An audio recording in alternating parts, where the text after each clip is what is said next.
tal, mis hermanos? Pues bueno, estamos ya avanzando en esta octava de Navidad, que como les decía, la Navidad es un acontecimiento tan importante que no puede quedar en un día. Se viven varias misas durante la noche del 24 y la madrugada del 25, varias misas durante el día 25, pero continúa una octava de Navidad para poder seguir viviendo esta experiencia en nuestro corazón y que realmente nos deje huella para nuestra vida.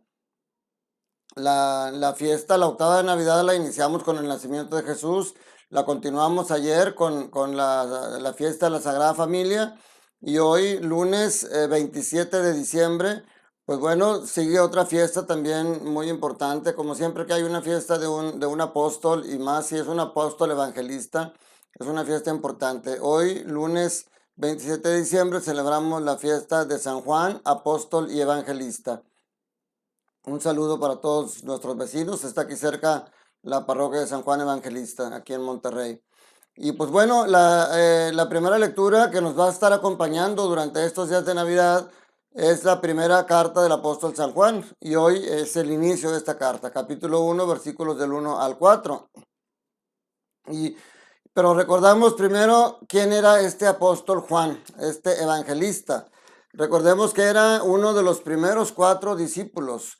Jesús llamó primero a una pareja de hermanos, Andrés y Simón, y después llamó a otra pareja de hermanos que es Santiago y Juan. Fueron los primeros 4 discípulos que el Señor llamó y de los primeros que acompañaron a Jesús. En ese grupo estaba Juan. Pero hay varios acontecimientos importantes. Juan, junto con su hermano Santiago y con el apóstol Pedro, esa tercia de apóstoles fue elegida por Jesús para que lo acompañaran en 3 momentos muy importantes. En la transfiguración, en la resurrección de la hija de Jairo y en la noche del huerto, esa noche de angustia. Juan ahí estaba a su lado. Ahora también es, es el único que estuvo al pie de la cruz. Todos los demás huyeron, Juan estuvo presente al pie de la cruz. Fue el primero, según nos narra el Evangelio de hoy, el primero de los apóstoles en ver el sepulcro vacío. O sea, él llegó primero, se inclinó y vio que el sepulcro estaba vacío. Ahorita platicaremos de eso. Y luego fue el que recibió a María como madre. Fíjense que todo esto nos hace ver el por qué la Sagrada Escritura se refiere a él como el discípulo amado. Formó parte importante del grupo de apóstoles. En esta primera lectura, como les decía, de la primera carta de San Juan, empieza él presentándose como un testigo, no como alguien que escuchó hablar de Jesús, sino como alguien que junto con sus compañeros fue testigo ocular. Dice: les anunciamos lo que hemos oído y hemos visto con nuestros propios ojos, lo que hemos contemplado y hemos tocado con nuestras propias manos. O sea, no es algo que me dijeron, no es algo que escuché, es alguien con quien yo estuve. Y se refiere, nos dice a quién se refiere. Nos referimos a aquel que es la palabra de la vida. Y así como en su prólogo de su evangelio, dice, en el principio ya existía aquel que es la palabra y la palabra estaba con Dios y la palabra era Dios. Dice, nos referimos a aquel que es la palabra. Les anunciamos lo que ya existía desde el principio.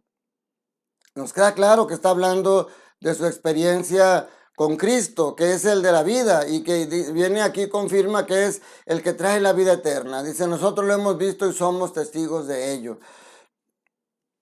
Ahora, fíjense, esto es bien importante porque hemos recalcado muchas veces en las homilías esto. Es importante, sí, que ores, que leas, que te empapes de la palabra de Dios, pero es importante que tengas una experiencia viva, un encuentro con el Señor. Eso es lo que verdaderamente va a cambiar tu vida, como esa mujer samaritana que después del encuentro con Jesús fue a hablarles a Samaria, a sus paisanos, lo que había pasado. Y luego todos los que la escucharon y fueron a conocer a Jesús, después le decían, ahora creemos porque lo hemos visto, no solamente por lo que tú nos platicaste.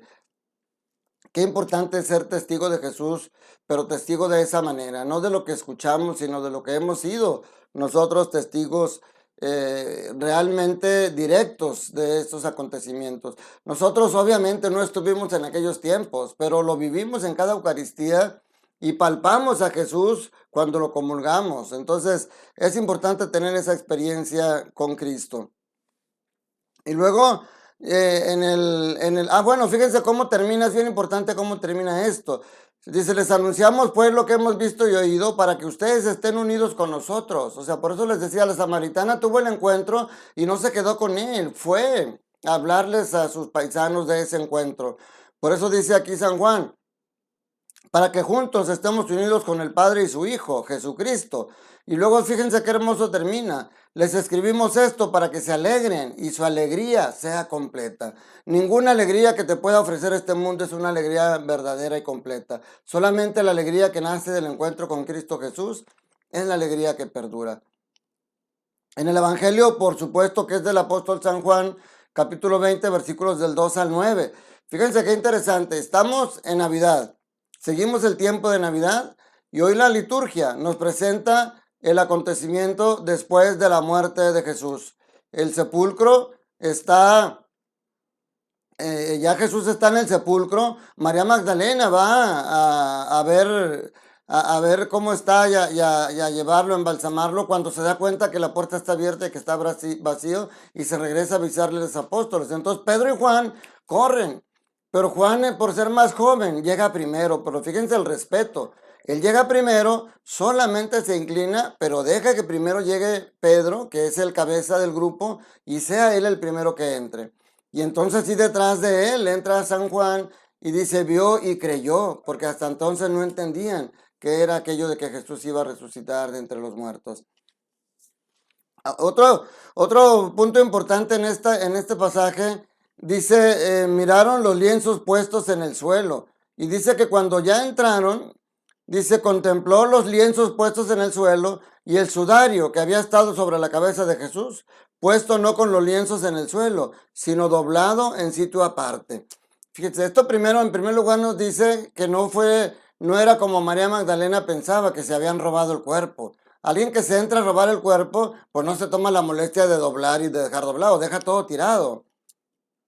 Por otro lado, también nos trae una reflexión muy hermosa, porque en aquella época, cuando los sirvientes le servían la cena a los patrones y a los invitados, estaban al pendiente de ellos, porque cuando terminaban de comer, la servilleta la dejaban, la aventaban así junto con todo lo demás y se levantaban, y entonces ya los sirvientes iban a retirar todo. Pero cuando el dueño de la casa tenía que levantarse para ir a hacer alguna situación y regresar a comer, doblaba la servilleta y la ponía doblada en la mesa.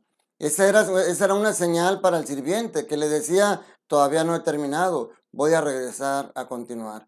Entonces ese es el mensaje de aquí. Ellos entran al sepulcro vacío, ven el sudario doblado a un lado y captan ese mensaje. Jesús les dice, no he terminado, voy a regresar a continuar.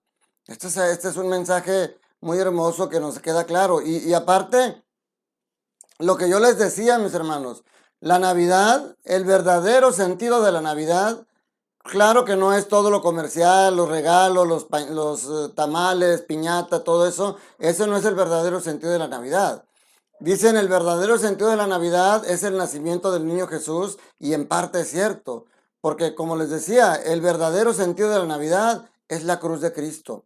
Por eso no nos asombramos de que hoy, en plena celebración todavía de la octava de Navidad, nos hablen de la pasión, muerte y resurrección de Jesús, porque a eso vino Jesús.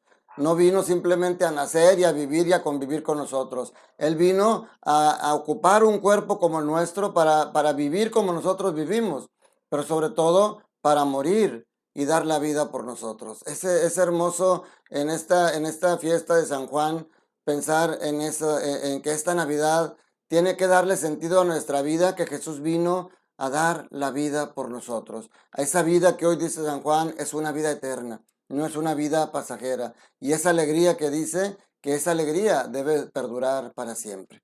Continuemos disfrutando con felicidad esta alegría de este encuentro con Jesús en la Navidad, pero recordemos que este encuentro que procuramos vivir con Él debe de verse reflejado en nuestra relación con los demás. Los demás deben de notar que Jesús ha nacido en nuestro corazón, empezando por nuestra familia. Que tus hijos se asombren de que ya no eres ese hombre enojón que llegaba cansado y que los regañaba. Que tus hijos se asombren de que ya no eres esa madre de familia que nomás se la pasa regañándolos.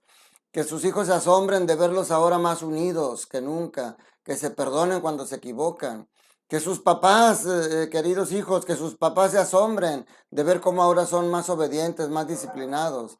Que toda la comunidad se asombre de cómo viven ahora en el amor y cómo ahora son una mejor familia, a imagen de la familia de Nazaret, que ayer nos daba el ejemplo de cómo debemos de comportarnos.